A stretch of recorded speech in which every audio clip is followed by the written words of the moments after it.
You met Ron Calliou, one of the members that's running for Delta Council on November the 15th, and we want to get to know about the person that behind the name, basically. Ron, thanks for doing this. I know you're a busy man, going out, just no different from Robert and everyone else, knocking on the doors these days. That's right. Well, thank you very much for having me here and giving me this opportunity to speak. Let's talk about where you grew up. Did you grow up in the Lower Mainland? Did you grow up in Delta? I didn't. I was actually born in Fort Nelson in northeastern BC, and did a lot of very nomadic life. I had a single mom.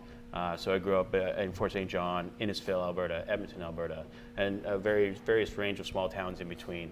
So I had a very interesting upbringing. No kidding. Innisfil, Alberta, that's the home for Glenn Hall, former NHL goaltender. Yeah, yeah, good man. And he's still alive. He had some of the people in town a little while back when the Montreal Canadiens were out and through there, because I was talking to a couple of the reporters. But family, you got brothers and sisters? I have one older brother, one older sister, and two younger brothers. One that has since passed. So where do you sit? Right in the middle of the pack? Yeah, right smack dab in the middle. Were you spoiled as a kid? Absolutely being not. in the middle? Like I said, single mom, so I was not. I was actually, you got to do it yourself. You got to learn sometimes. Nothing wrong with helping mom out, especially in situations like that. Exactly. Did the family naturally, with a single mom, obviously the group, family was really tight? No, actually, I would say I was the pariah. Good way to describe it. Yeah, I'm actually, although I speak to my family very often. I'm not as close, tight knit with them as they are with each other. They talk to each other daily and everything. I talk to them once a week, twice a month. Well, that's not, as long as you still talk to them. Yeah. As a youngster growing up, did you play sports? I did. What sports? I skied. I played hockey, volleyball at the provincial level in Alberta, and I bobsledded as well. Bobsled. Well, that's the different. How'd you go from skiing to bobsledding? Well, both on snow, both on down a mountain. Yeah, and hockey. Yes, yeah, good way. So to put it. no, it was interesting. When I was living in Innisfil, and this would be in '88, they had the Alberta Winter Games, the provincial Winter Games, and they were held in Red Deer that year. And one of the events that they offered was bobsled. So naturally, West Cornell, a friend of mine that I grew up with, and I went and did it, and we actually won the gold medal. Nothing wrong with that. It was actually it was an interesting experience, that's for sure. No kidding, that'd be a lot of fun. And then we were given the opportunity to go see the national bobsled team, in the '88 Winter Games in Calgary later on. See the Jamaican bobsled team? We did actually. We saw not the Cool Runnings version of the movie, but we did see the real life Jamaican bobsled team. When you played hockey, what position you play? Goalie. Goalie. God, you go from bobsled to goaltending. You're a real glutton for punishment. I am. Well, that's being the pariah of the family, right? So. No kidding. How'd you come to be a goalie? Like that's the most expensive place for equipment. Quick reflexes. So if mom drops something, you were like Johnny in the spot to catch it. Very, very fast reflex. Don't try and hit me really quickly. I'll probably be slow today. Did when you were a youngster growing up, and of course coming with your family, was mom the type that said, "Okay, go play sports. I don't care what sport," or was she a pushy mom said, "You've got to do this, and you've really got to excel in what you do"? No, my mom actually gave us pretty much free reign. I actually chose these sports on my own, and then she would totally support us on those decisions. I mean, she was pretty good upbringing, like bringing us up, allowing us that freedom, allowing us to experiment, find out who we are and what we can do. So how'd you end up coming from Delta, from your various travels around the area, down to end up in North Delta? Well, in '86, my grandmother brought us down to see the Expo '86. Expo '86, yes. At that time, and we actually stayed in Ladner. Okay. And so I even remember those memories from Ladner when you drove the old Highway 99. You could see Mount Baker and everything in the background, and I thought, wow, this place is fantastic. And I knew I wanted to live on the Lower Mainland at the time. And through various actions of my life as I went through, and then getting a family, I knew exactly where I wanted to plant my roots, and which was here, because I knew this is where I wanted to be. So you're married now? I am. I'm married, and I have one child. How old? She's 4. She's 4, so she's at the age where she's still like running and hit and miss, and actually she's a very and parents always say that, my precious little snowflake. But no, she's very stable when she runs. She's very active. She sings, she dances. She plays sports even already. She's What very sports? soccer. Oh, good. She's a very gifted soccer player already. In Delta? Well, she's 4. I mean, she hasn't really gone. Well, you got to start somewhere. I understand that, but starting in our backyard right now, we've actually where she goes to daycare. One of the husband of the lady who runs the daycare is a soccer coach, and so he runs soccer drills with the kids at daycare, and he just said she's a natural. Never too young to start. I mean, we've got No. one of the former team members from on Team Canada used to live in North Delta. Chelsea Bucklandfeld. Chelsea's parents still live in Delta. Wow. Well, you know what? Like I said, a lot of my candidates mention how long they've been here and their longevity in raising their family here. That's what I want for my family. That's why I would like to be around for that time. I'd like my daughter to have those opportunities that Delta provides. How did you come up with the idea of, I'm going to run for council? That's a great question. I get asked that all the time whenever I knock on doors. They say, you've been here such a short time, you're new, why are you running? Why are you doing this? And I said, well, it's easy.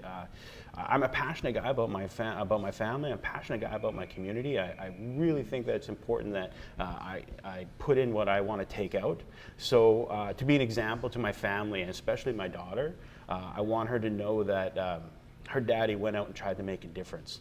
Right away, because I want to affect that change that will be positive not only for our home life but for the community overall. It just makes it easier so that my daughter can be proud and just say, you know, my daddy just tried to help make the change. When you look at what you're saying and you look at the sports entities in Delta, what is one change that if you could rubber stamp it tomorrow, what's one change you'd make in the sporting community in Delta? The sporting community in Delta, probably because I have a daughter, an increased female sports program, just so that it's because right now it's everything's focused on the boys. I was just watching the hockey teams out there and everything. It's like giving the females, the girls, I shouldn't say that, just females, but giving the girls the opportunity, the same opportunities that boys are given. Because you hear that in reports that girls get worse ice times. They get they have to pay a little more money. I'd like to see it to be truly equal. So it's not just first come, first, or first boys, first serve. It's first come, first serve. Equal playing field for everybody. Yeah, exactly. What's your wife think about you running for council? She thinks I'm insane, but she supports me. She's actually quite proud of me. She was really surprised. She says, can you really handle this? And I say, yeah, absolutely, absolutely. Sometimes I think I've bitten off more than I can chew, but then. But I'm willing to make that sacrifice because I'm willing to sacrifice that time so that my family has a better place to live. Because nothing that is wrong with Delta. I just want to be that change. I don't want to be the romantic figure of that old guy sitting on a broken lawn chair, screaming at the trucks as they drive by because I couldn't affect my voice in that change. Wow, no kidding. Yeah. Well, it's a big election year coming up in Delta. It could be changes. Her Worship Lois Jackson getting by acclamation. Yeah. Were you surprised with that? I was actually. She has an incredible tenure. 72 to 99 as councillor, 99 to current as the mayor, and I thought you hear about one of the main themes you hear amongst the candidates. If you've been to the all candidates meeting, which I know you have, you hear people talk about wanting to put in a fresh perspective, that new voice, a change. And nothing against Mayor Jackson. I think she's done an overall tremendous job with the finite resources that she's had at the time. But you think because this is a democratic process, somebody would have stepped up to the plate. If they really wanted to see change, maybe they wanted to be part of that change. Maybe I should have ran for mayor. It's an expensive proposition to take that on. It is. It's very expensive.